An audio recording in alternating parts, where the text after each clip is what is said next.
Eh, mon frère. Quoi? On m'a proposé là de partir dans l'Eldorado là en pirogue là. Eh, qu'est-ce que tu penses de ça? Ouais, qu'est-ce que tu veux savoir? On dit que l'Europe là, c'est un Eldorado. Mais est-ce que c'est vrai tout ça là? Les belles choses, l'argent, le travail, est-ce que c'est vrai? Moi on m'a dit que là-bas, il y avait le CRS, le papier, le chômage, et puis ce Sarkozy là. Est-ce qu'il est bien ce Sarkozy là? Non. Depuis plusieurs années, l'Europe a décidé de fermer ses portes à l'immigration qui vient du Sud. Le Maroc, l'Algérie et la Libye, qui sont les pays les plus proches géographiquement de l'Europe, ont constitué pendant plusieurs années les portes qu'empruntent les subsahariens pour arriver sur le continent européen. Mais ces pays sont devenus ces dernières années, et sous la pression constante de l'Union européenne, des pièges à rats pour les migrants subsahariens. On les rafle, on les enferme et on les laisse mourir dans le grand désert du Sahara.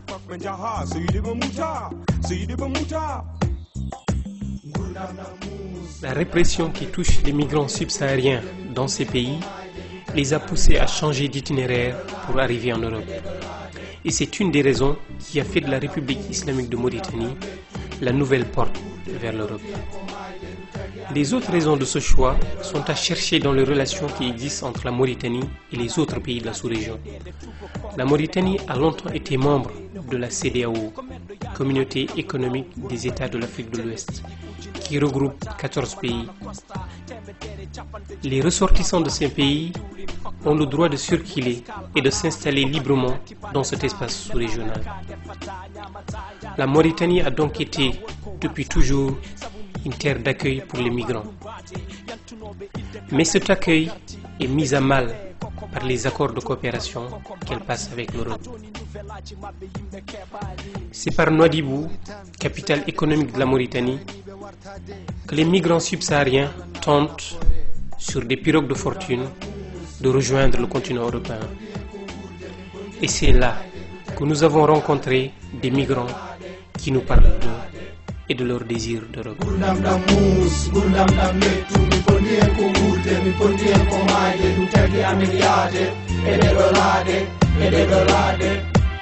Sababunde America Europa mi yahat heddoto ko mi maya wala mi wura sibo ender leydam aligoto ha maya hay fokka hebata jabir Allah munya hadema wartade bakkat fawo e dow hore ma tatanyini lawol jodo leydi ma anada andi mi nena me baba ngala amma jani ko ender ladde brak min balata dubi noga se joy hande nan fawe horam hay dewgal hala mum mi hala naka. Il y a différents types de migrants. On ne peut pas considérer que tous les étrangers qui sont là, ce sont les migrants qui on imagine peut-être qui vont prendre la pirogue, etc.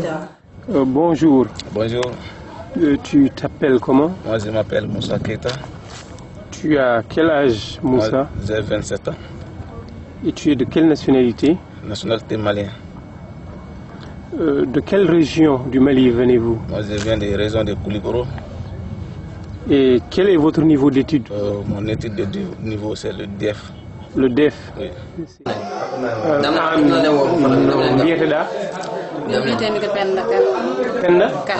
Penda ka pullo.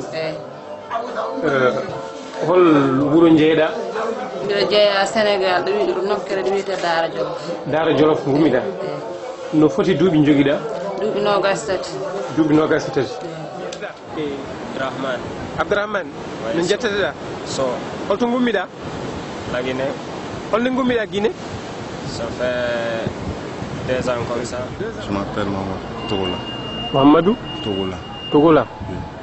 Tu es né en 86? Oui, 86. 86. Ça fait 21 ans? 21 ans? Oui. Tu n'as que 21 ans? Oui. D'accord. Et tu es né où? Bamako. Tu es né? Moi je m'appelle Cheikh Diop. Vous venez de quel pays? Je viens du Sénégal. Et vous êtes né dans quelle région du Sénégal? Je suis à Gomène. Tu viens d'où? Tu es de quelle nationalité? C'est Mali. Tu es malien? Oui, malien. Tu viens d'où? De Caille? Non, c'est Koulikoro. C'est Koulikoro? Oui, oui. Ah d'accord, c'est bien. Et toi, tu t'appelles comment? Wahidou. Ah oui, oui. Tu viens de Koulikoro aussi? Oui. Ah d'accord.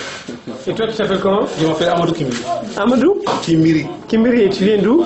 Du Mali. Du Mali aussi, de la région de Koulikoro? De Koulikoro. Ah, vous êtes tous de la région de Koulikoro? Oui, arrondissement de Il n'y a plus personne à Koulikoro là? Ah, il y a beaucoup de personnes. Ah non, il n'y a plus personne. Ici, nous avons beaucoup de gens d'Afrique de l'Ouest, Afrique centrale. D'accord, donc Sénégal, le Sénégal, le Mali, le Guinée-Bissau, le Guinée-Conakry, les Nigériens, les Burkina, les Côte d'Ivoire, les Sierra-Léoniens, les Libériens. Et ce sont les gens qui viennent. Et maintenant, nous avons les gens de Cameroun, nous avons les gens d'Afrique centrale et comment ça s'appelle, Congo démocratique. Oui. Ce n'est pas seulement les Sénégalais qui sont là, ni les Maliens, c'est les Ghanéens, c'est les Gambiens, c'est les Guinéens, c'est les Nigériens, c'est les Tchadiens même. Qui viennent de la corne de l'Afrique quand même. Voilà. C'est loin. C'est des Somaliens qui viennent ici.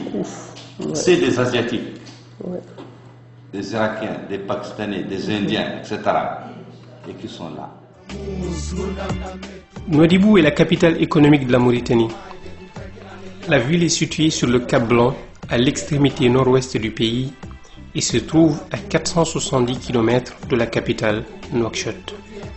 C'est par ce débouché portuaire qu'est exporté le minerai de fer de la mine de Zouairat, par l'un des plus grands trains du monde. Nouadhibou est aussi un important port de pêche, et la ville abrite près de 100 000 habitants. Une route inaugurée en 2005 relie dorénavant Nouakchott à Nouadhibou. 4 heures suffisent désormais pour relier ces deux villes, alors qu'il fallait 4 jours de piste auparavant. Pourquoi les migrants ont choisi de venir à Nouadhibou? Et quelles sont les raisons qui les poussent à quitter le continent africain?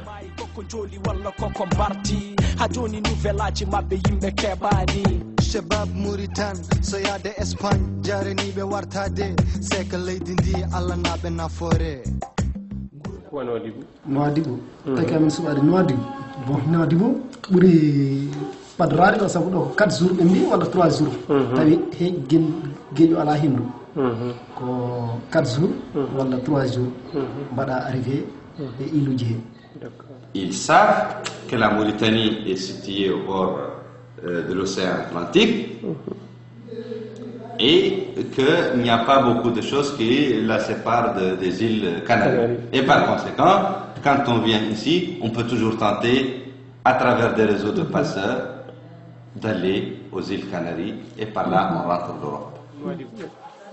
addi min wandi ko do buri bannade ayde min ngala komin taƴire visa do buri ballade pour yaade laade he. D'accord, ko do buri ballade donc adduma do en ko pour jolde laade ade yaha wona. D'accord. Quand on regarde des télé là-bas, ou bien des journaux tels les RFI, on entend de quel pirogue a quitté à Nouadhibou, il est rentré. D'accord. Bon, donc on entend ça. Ah d'accord, c'est parce que vous avez entendu dire que par Nouadhibou, des pirogues partaient pour arriver en Europe. En Espagne. D'accord. Nouadhibou en Mauritanie, ça se trouve qu'on est juste, c'est la dernière ville. Et après Nouadhibou, c'est la mer, et après la mer, c'est l'île Canaries. Et Nouadhibou est proche des comment ça s'appelle, des Europe. Oui. Et c'est pour cela les gens viennent ici des années qui partent pour chercher, comment ça s'appelle, la route, comme il dit, pour aller en Europe. Et ça, cette phénomène, c'est pas aujourd'hui. Pas récent, oui. C'est pas récent, ça a toujours existé, mais qu'est-ce qui est récent, c'est qu'il y a les gens découvert les caps pour aller à île Canaries, ça fait 3 ans, et maintenant ils commencent à partir en pirogue. Et pourquoi tu veux partir de ton pays? Bon, c'est juste pour, tu sais, en Afrique, le monde de galère, c'est tout simplement essayer de changer la vie, c'est ça. Je suis venu en Mauritanie pour partir en Espagne, pour chercher de l'argent. Oui. Pour m'intéresser à mes parents. Pour t'intéresser à tes parents? Oui. Tu voulais aider tes parents? Oui. C'est pour ça que tu es parti de là-bas? Oui. Tes parents?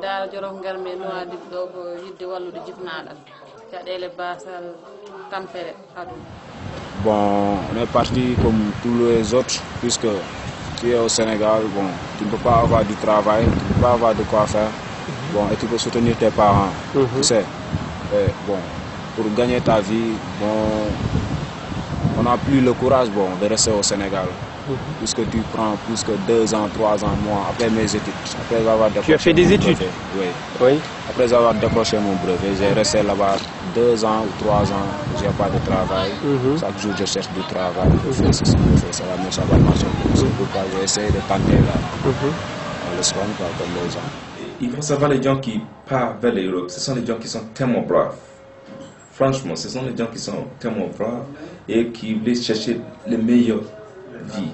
Ce ne sont pas des terroristes, ce sont des gens qui cherchent à vivre mieux. Comment vous vivez? Où vous vivez? Est-ce que vous travaillez? Bon, ici, on n'a pas de travail sûr, quoi. D'accord. Il y a quelques jours, on part au mer pour aller faire du pêche, quoi. Ah, pour faire... Vous voilà. êtes... Bon, c'est pas chaque jour, souvent on part à l'usine là-bas. Oui. Pour travailler là-bas aussi. D'accord. Et qu'est-ce que vous faites de vos journées? Si vous ne travaillez pas, qu'est-ce que vous faites de vos journées? Bon, si ici on ne travaille Nouadhibou? pas, bon, on reste à la maison, on fait du thé, on cause. D'accord. Et dans quel quartier vous vivez à Nouadhibou? Bon, on vit ici, sur Cité. Ce quartier? Cité. Ce quartier s'appelle la Cité. Ouais. C'est la Cité des ouvriers de Nouadhibou en fait. Oui.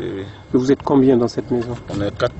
Vous êtes 4 dans une chambre en fait? Oui, dans une chambre. Et combien vous payez la chambre? On paye la chambre à 5 000 ouguias. Ouais, ici, je suis en chômage. Ah, tu es au chômage? Oui. Mes parents, il y a d'autres qui sont en Belgique. Ah, tu as des parents en Belgique? Oui. Et c'est eux qui t'envoient de l'argent pour que tu traverses? Oui. Depuis que je suis venu, j'ai travaillé un peu. Tu as travaillé ici en Mauritanie? Oui. Tu as fait quoi comme travail? Bon, j'ai fait comme charretier. Je vends de l'eau. Que faites-vous quand il vous arrive d'avoir des problèmes sanitaires graves? On n'a pas soigné gratuitement ici, on paie. Oui, vous payez. On part de pharmacie pour payer des médicaments. D'accord. Et pour le médecin, vous allez voir le médecin et vous payez? Oui, on paie.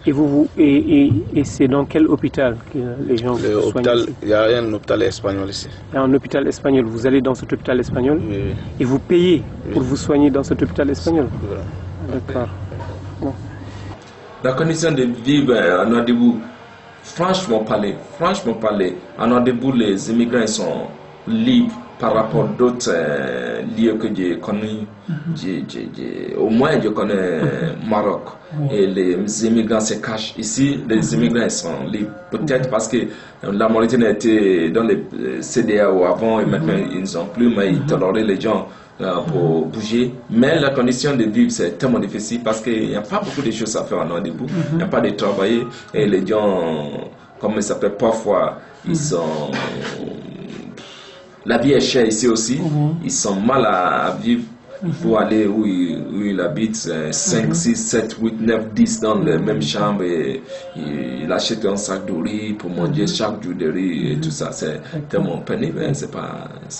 Est-ce qu'il y a un quartier en particulier qui se trouve sur Nouadhibou où ils sont? Oui, il y a des quartiers, surtout Khayran et Cité Snim. Khayran et Cité Snim. Oui. Khayran et Cité Snim.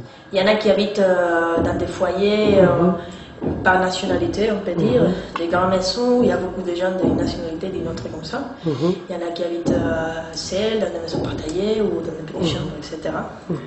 Les immigrants apportent beaucoup de choses en Mauritanie parce que les petits jobs, ce sont les immigrants qui font ça.